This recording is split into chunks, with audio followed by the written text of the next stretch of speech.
One of the rites of passages when you are a young kid in our culture is learning how to swim. Learning how to swim. That's a big skill that you need to develop at a young age. And I remember when I was a little bitty tyke and I was trying to learn how to swim. I wanted to go into the swimming pool. My dad taught me how to swim. You learn how to float. And then after you float, you learn how to dog paddle. You may dog paddle to your mom or dad or someone who's teaching you. And then eventually, you learn how to swim, just a little bit by yourself. And after you learn how to swim, the next summer comes around and you get to start swimming. Do you remember? In the deep end of the pool. That's a big deal, isn't it? Swim in the deep end. I remember that. I could go back. Get out of the pool, you smell like chlorine the whole summer, but that's okay. You've got peanut butter and jelly sandwiches and bomb pops, and everything is going to be hunky-dory. Then you get older, the next summer goes around, and you look out in the deep end, you notice there's this plank that's kind of adjusted right out over the water, right? The diving board, and you finally get the courage to walk and get on that diving board, and of course someone is there waiting, usually your mom or your dad, they're paddling there, they're dog paddling, waiting for you to jump off of the diving board. But when you do it, and then something really wild happens. A friend of yours invites you to their swim club or perhaps their country club, and you go there and you see this big, gigantic pool. Not one diving board, but two. And that second diving board is what we called back in the day the high dive, right? Maybe you were at a lake or a camp or I don't know if it's a pool, but you saw that high dive. It seemed like it was about 100 feet in the air. And you see other kids your age climbing up that ladder and walking out and going, Geronimo, right? And jumping off of the high dive. And you're wondering, can I do that? I know how to swim. I've jumped off the small dive. Can I climb up that ladder and go to the edge, right? And jump off the high dive? And sometimes we make it up there and sometimes we don't. And the thing that stops us in our tracks is fear, right? Fear, that's one of the first real feelings of fear is when you're trying to do something you've never done before. You're trying to jump off the high dive. And then you get a little bit older, you get into 6th grade, 7th grade, who knows what, and you start to see someone in class or maybe even at church that you like. You like, and you don't know what to do. So when you see them, you go right up to their face and you ask them out. Will you go? No, you don't do that. You work through their best friend, their agent. That's how we did it back in the day. And you ask the agent, the best friend, to ask them if they will go with you. That's what we called it back in the day. Will you go with me? Of course, you never went anywhere. You never talked to them. Maybe that's why things went so well. But anyway. But it's tough, even to get that friend to do that, to ask them to go with you. And many times, I didn't ask someone to go with me because of fear, right? Fear of them saying no, fear of being rejected. And then you get a little bit older in high school and you see that plastic green or mustard yellow telephone and with a long old cord to it. Someone help me out here. And there's someone in high school you want to ask out and you just can't make your way to the phone. And what prevents you from touching that phone and picking it up and calling that person is because you are afraid. Fear is real. And I wish I could tell you that fear stops, once you jump off the high dive. Fear stops once you ask them to go with you or go to the prom or whatever you're doing. I wish I could tell you that fear stops somewhere in your life, but if you've lived long enough, like a lot of us have in this room here today, you know that we're always having to face fear. Fear is a real deal. I saw a sign on the wall this week that simply said this. Check this out. It said, "Don't let fear decide your future." Don't let fear decide your future. Fear. Fear of taking a risk. Fear of making changes in your lifestyle. Fear of not having what it takes. Fear of not being wanted, not being loved. We all have fear.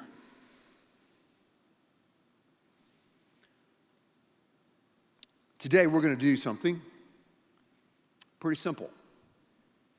We're going to look at three stories. Three people really who almost let fear destroy their lives until something happened. So if you have a Bible with you today, we're going to look at these stories in the New Testament, these three stories. And the first story is found in the Gospel of Luke, Matthew, Mark, Luke. So if you have a Bible, open it to Luke chapter 7. If not, you'll see the passage on the screen in front of you. Luke 7:36 is our first story. Check it out. It says, one of the Pharisees invited Jesus to have dinner with him. Pharisees were the religious hotshots of the day.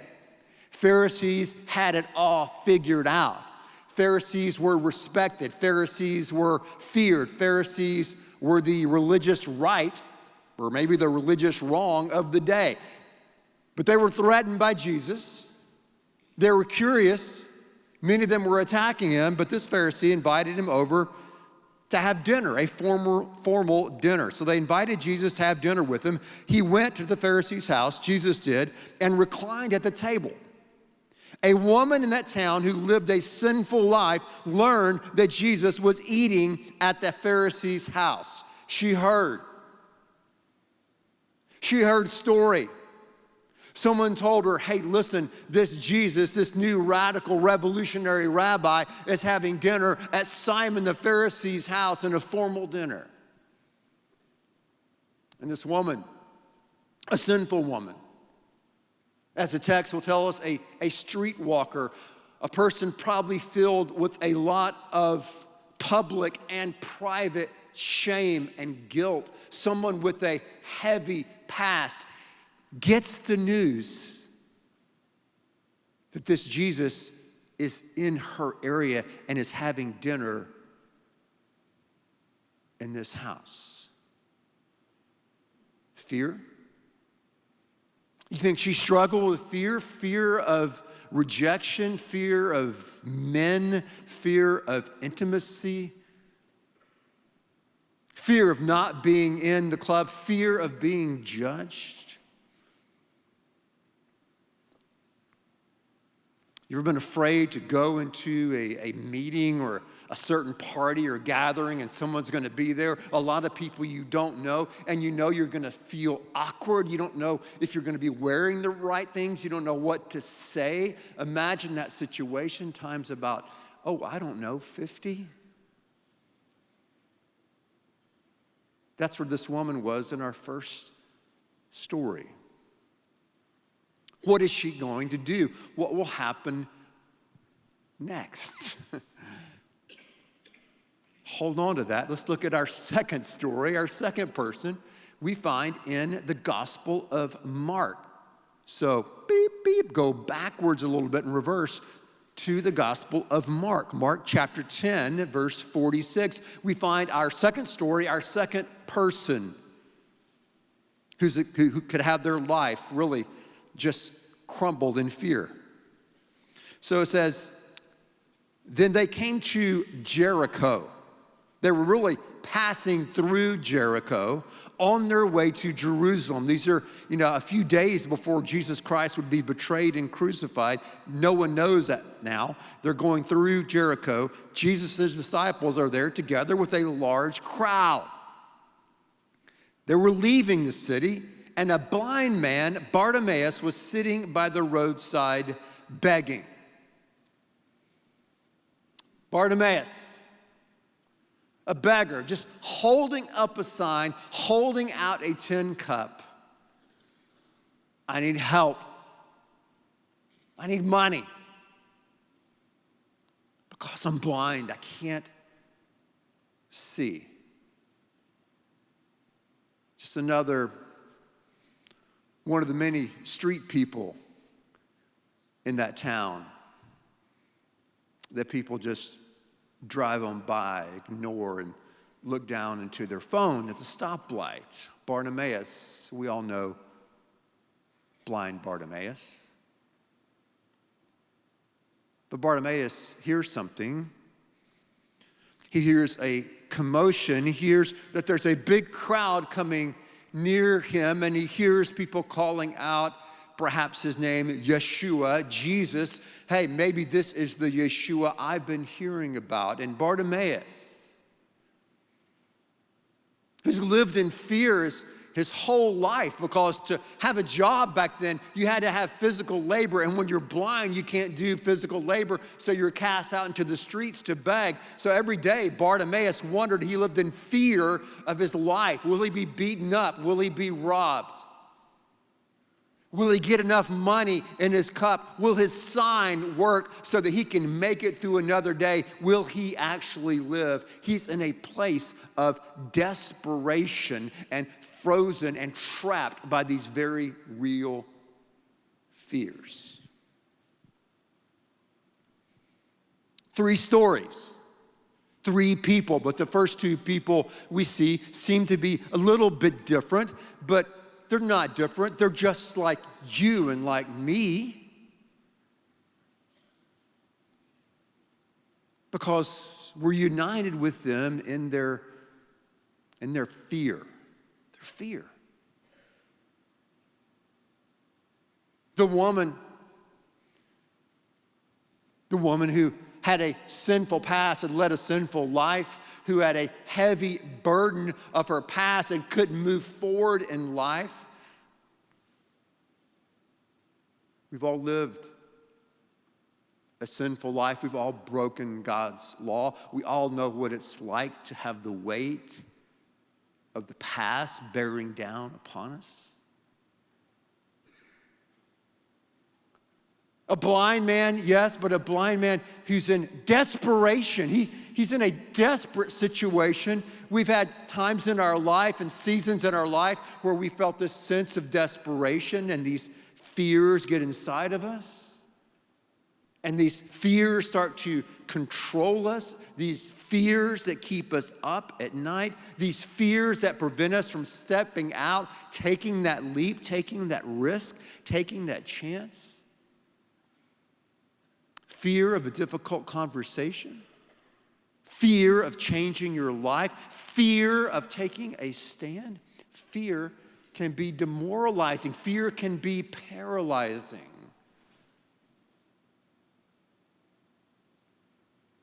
Fear. Are you allowing fear? Are we allowing fear to control our lives? To stop us in our tracks? To prevent us from doing what God would have us to do in this moment, in this situation? Fear. Are we letting fear call the shots? Are we allowing fear to decide our future? What happens next?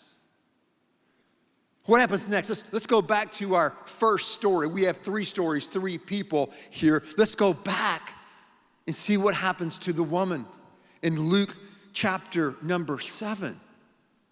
Well, a lot of us here can remember. We know what happens. Jesus is at the party at Simon's house, this Pharisee, this religious leader, this power broker, and this lady from the streets with a big past and shame and guilt. She's not invited, but she says, hey, this is my chance. So she barges into Simon's house. She walks into the middle of this party, this dinner, uninvited. She had bought this expensive perfume. She gets down on her knees and pours this perfume out on Jesus' feet. She cries and weeps, and tears drip down from her face onto the feet of Jesus. And she dries his feet with her hair.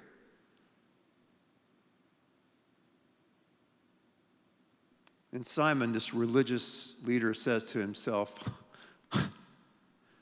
this Jesus. If this Jesus really was the Messiah, if he really was a prophet, he would know what kind of woman was touching him right now. And Jesus says, Simon, I want to tell you a story. About a moneylender that had two different debts he was collecting on. One guy owed him $500, the other guy owed him $50. He forgave both debts. Simon, which guy will love the moneylender more? And Simon says, well, the one who was, forgiven the biggest debt. And Jesus said, you've answered correctly. He said, when I came into your house today, Simon, you didn't even provide water to wash my feet, but she has been washing my feet with her tears. You didn't even give me a kiss, and she's been kissing my feet and anointing my feet with perfume. And then he said this to Simon and to the woman. Look at it. Look down at Luke 7, verse 47.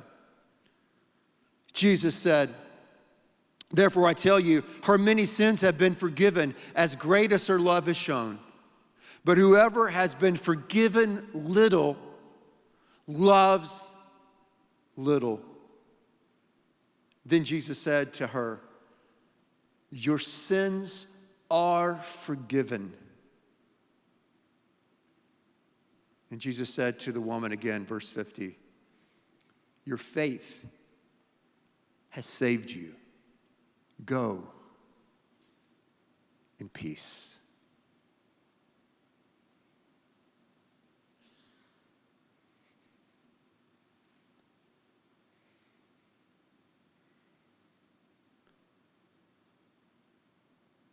Jesus, the Son of God, God on earth, reaches out to this broken, humble lady and restores her, forgives her, loves her, and gives her a new path and a new direction in life. You see, she realized this.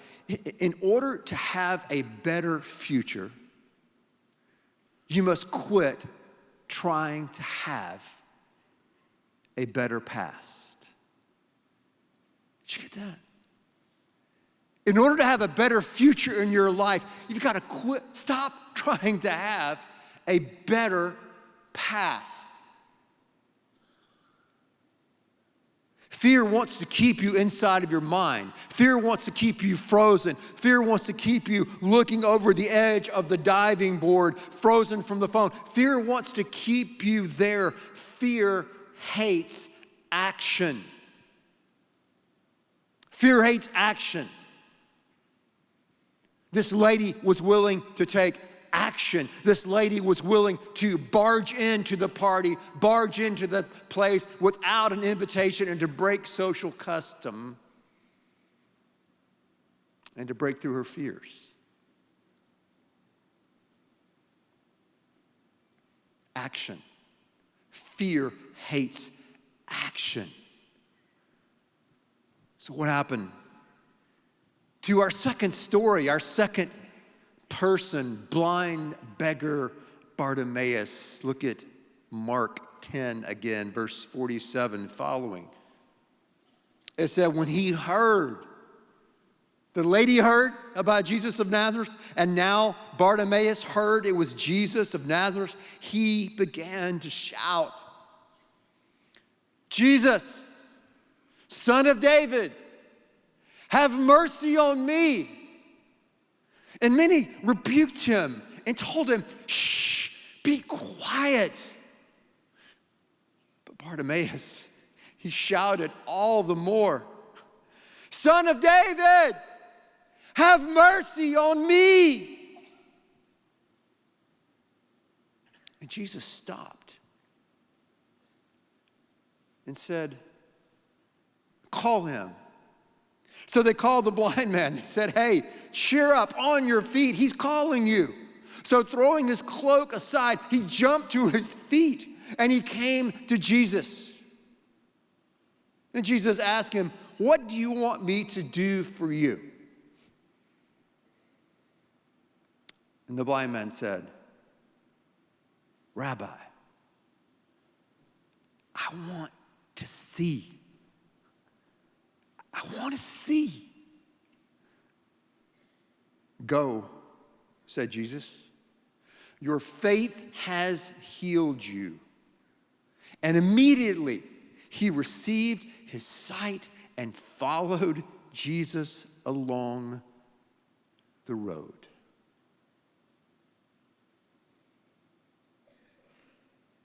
Soren Kierkegaard said, the crowd is untruth. The crowd is untruth. The crowd tried to keep Bartimaeus, the blind beggar, down.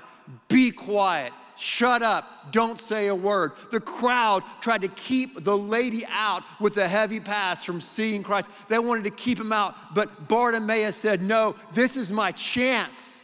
This is my one and only opportunity. I've heard stories about this Jesus. I've heard stories that he may be the Messiah. I've heard stories that deaf people can hear, that lame people can walk, and that blind people like me can see the light, that they can see. This is my chance. The crowd will not quiet me.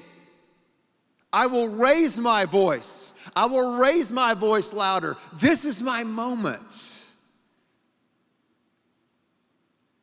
And Jesus responds to him. And Jesus speaks the word, and he's healed, and he sees again, he can see, and now he begins to follow Jesus on a new path in life and follow him down the road. Fear of the crowd, the fear of fitting in, the fear of embarrassing himself. He didn't care. He said, I am going to do anything I can to get to Jesus. The sinful woman, I don't care about social custom. I don't care I wasn't invited. This is my opportunity. I've got to get near the feet of Jesus. Perhaps he will love me. Perhaps he will accept me. Perhaps he can forgive me and give me a new life. Your faith has saved you. Go in peace. Your faith has healed you, because when faith moves in, fear moves out, right? Faith and fear cannot be roommates. They can't be roommates. One has to go. What happened? Out of these stories we've looked at, the first story and the second story, what happened? These folks, they had a desire, and their desire to be with Christ and to meet him was greater than their fears. Don't allow fear to decide your future. Get honest, get real with God, get real with someone else and say, hey, here's what I'm afraid of. Here are the fears that I'm facing right now that are staring me down, that are pushing me out, and do whatever it takes to push back, to break through and take those fears and lay them at the feet of Christ. and receive his forgiveness and his healing and his power to face whatever it is you're going through in this moment. What if? What if the woman with the heavy past, the sinful woman, what if she wouldn't have walked through those doors and interrupted that dinner party? Where would she be now? What would her life would have been like if she would have allowed these fears to continue to crush her and to cripple her? Where would she be? The beggar, blind Bartimaeus, if he would not have shouted and shouted louder, if he wouldn't have faced his fears and cried out to Christ in this moment of desperation, he would still be blind. He would still be in the darkness. He wouldn't have known the saving, miraculous power of God.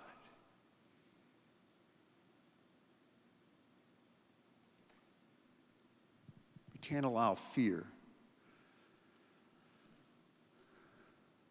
to decide our future.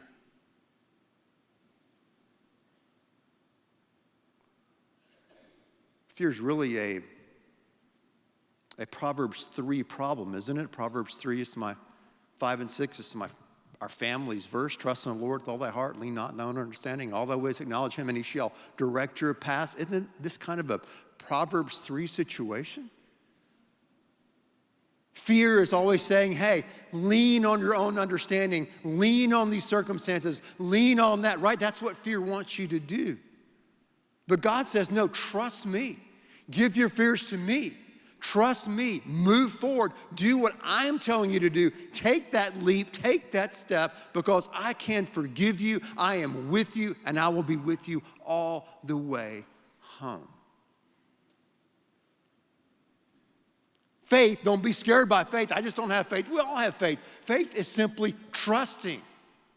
Faith is refusing to lean into your fears, and it's leaning into God, leaning into Christ for his forgiveness, his healing, and his direction.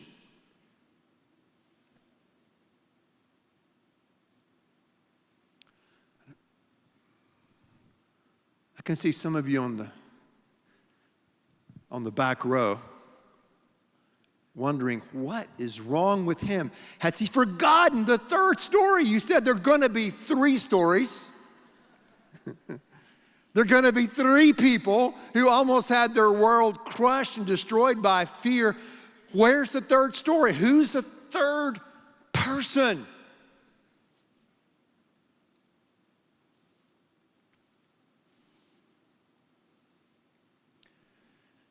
It's you. It's you. It's me. Be that third person. Be the third person who's willing to work through your fears, break through your fears, and get to the feet of Christ. Get into his presence, that he might change you, that he might empower you, that he may give you that ability to open your eyes so that you can follow him more clearly in your schools, more clearly in your work, more clearly in your relationships, more clearly as you seek to get rid of the things that are weighting you down. Be the third story. Be the third person that says, I'm not going to allow fear to decide my future. I'm going to fight through these fears with the power of Christ daily, and watch him open new doors, and watch me walk a new path a new direction in my life.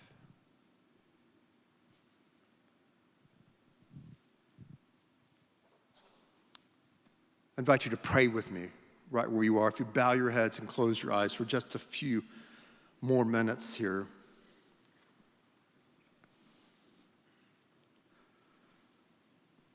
God, we all need you. Every person in this room. If we were to be honest, we need you. All of us in this room have our fears that we're facing right now, some big, some medium, some small, but God, we're all facing fears. And God, we want to confront those. Not in our own strength, but in your strength. God, give us the courage, like this lady, like this beggar, to press into you, to do whatever it takes to daily get to your feet, that we can be healed and forgiven and restored and empowered to follow you down the road in this time you've given us called life.